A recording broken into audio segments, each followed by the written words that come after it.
Hi everyone, it's a quick vid on refining a carving once you have it pretty well roughed out and you have the idea of what you're going to be carving. Right here I have a wood spirit. He's shaped out pretty good already. But what I wanted to do was run around him a little bit and give you some quick tips on what you can do once you get to this stage to make them a little bit more refined, make them pop a little bit more. Maybe I'll use this one because you'll be able to see what I'm talking about better. Let me move my viewfinder here so I can see if I'm holding that actually in the camera there or not. Okay. Alright, so I think you can see that. When you get to this stage and he's roughed out, now this one was roughed out with power, okay? And we're going to cover that a lot on my website. Go to sticksandstoneswoodcarving.webs.com, and I'm putting together a power carving series now. And you can subscribe and actually take the courses if you like. We're going to be doing that all summer, and there's going to be from A to Z every type of carving that I do. I'm going to be covering on that website. It'll be for subscribers only, but it's going to be a lot of great material. We're going to make pine knot videos, how to carve pine knots, how to carve just about everything, and we're going to show you how to do it with all power and mixing power with hand tools, which I like to do, which is kind of like this right here. This right here was power carved, shaped. Okay, now I could finish carving this whole thing with just power, but what I like to do is take my hand tools and then give him a once over with those and put all my detail in with those, and that really gives him a hand carved look and he doesn't look so power carved. Okay, so once I get to this stage, all right, I'll pick up a detail knife, say, and I'll start going around and refining the carving. You know, the little places where I want to get more shadow, I want to deepen the lines, all right, I want to start getting things to pop and get a better idea of what I'm looking for. I'm going to start right here in the corner by his nose and just show you. Maybe I'll use a little hook knife here. I'm going to try to keep my hand out of the camera anyway, but I hope you can see. What I'm going to do is just run around the nose.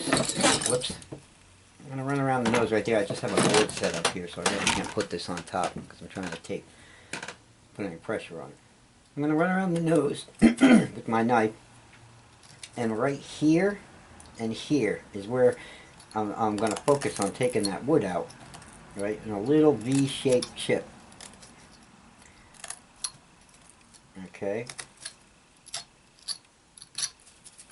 And you see the difference, what that did to that nose there. It really brought it out. Can you see that? Right? Right here is where we're working. We took that out.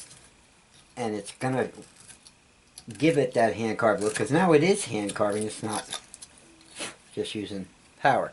And it really deepened the shadow on him around that nose. Okay, now we're going to do the same thing on the other side.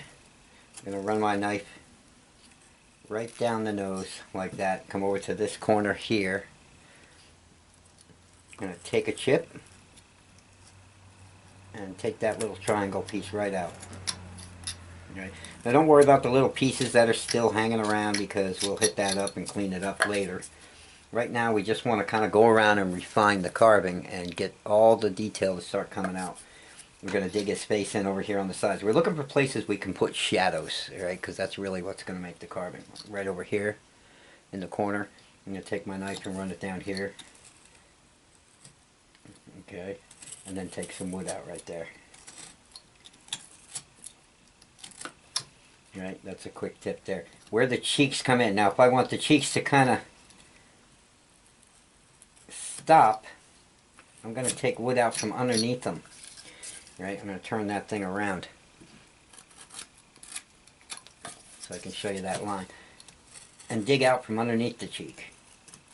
Alright, to get some shadow there and have them overlap. See how that face is going to dig in there now, as opposed to the other side.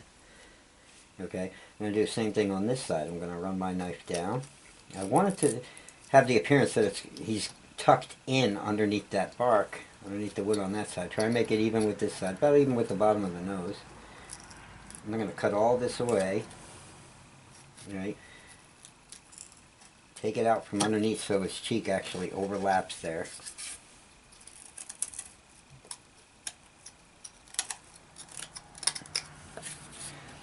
and get some shadow there.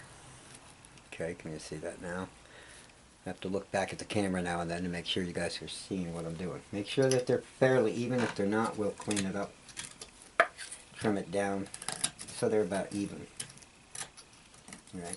This is going to be about going around those spots up under the hair here, or the hairline I should say. Great spot to get some shadow. We're definitely going to want to deepen that with our knife. Right. So look around for those spots. Everybody always says, how do you get your carving so dug in, so dug in?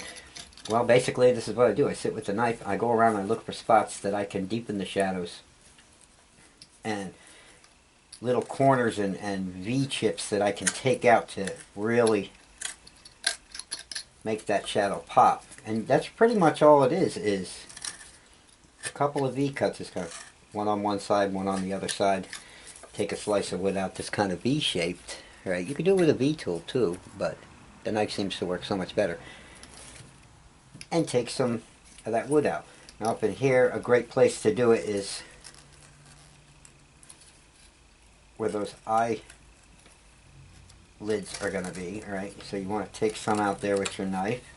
This will make it start looking, getting the shadows so he doesn't look power carved. Alright, when you add the hand tools to it, then he really starts popping. Don't mind my arm for a second if I'm in your way. I'm just kind of looking at him, going around the carving and seeing where I can add more shadow. Alright, now we're going to dig the face right in here on the side where we made this stop cut. We're going to dig it in, and then on this side. Alright, like I said, again, kind of V-type cutting. Go down to one side, go to the other side, switch sides back and forth to get that look that everybody always talks about. It's so dug in, that look that you want him to really appear to be sunk back into the wood. Okay, and on this side, if he's not doing that quite much, make sure that you flush those cheeks.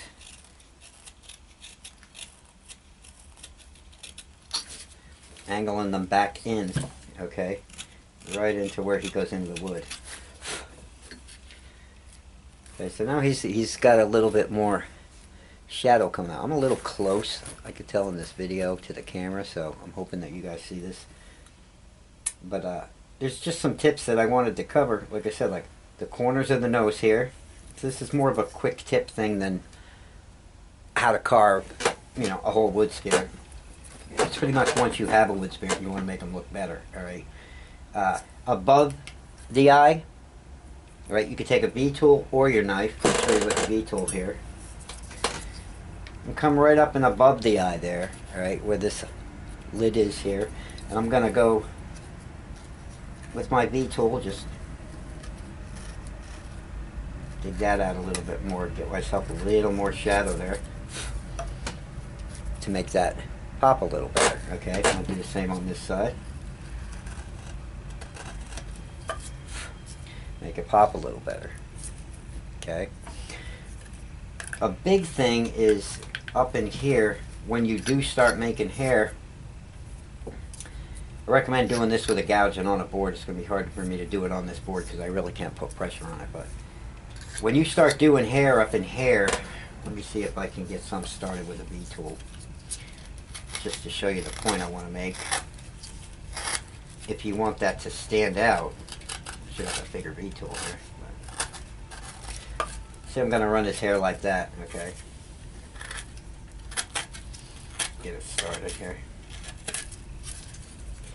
Once I have a line started, I like to take my knife, or whatever tool I'm using, okay, see that hairline now?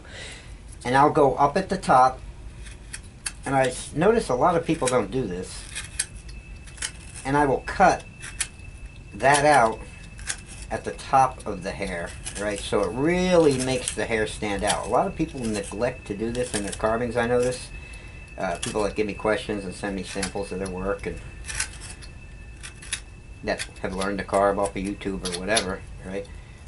And I really wanted to give them that tip, because if you can dig out and back cut behind there, right, it really makes a huge difference in how that hair stands out when you do fully carve it. We'll go through it with gouges and everything else in other videos. But you see that shadow forming above it now? Make sure you cut that out good and get some shadow behind it. It'll make a world of difference when you carve that hair, how much the hair will actually stand out, and you'll notice that shadow big time. So don't be afraid to get up in there with your knife and cut it out. Okay, you see that, the way that's up in here, standing out now. Alright, so that's another tip. And again, go around your carving, look for places you can get a little more depth, a little more shadow.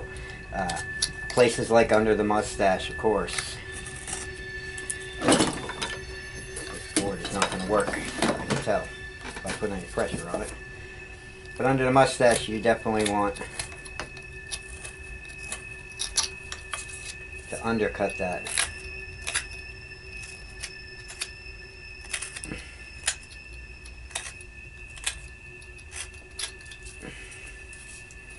Get a lot of shadow, make it nice and deep.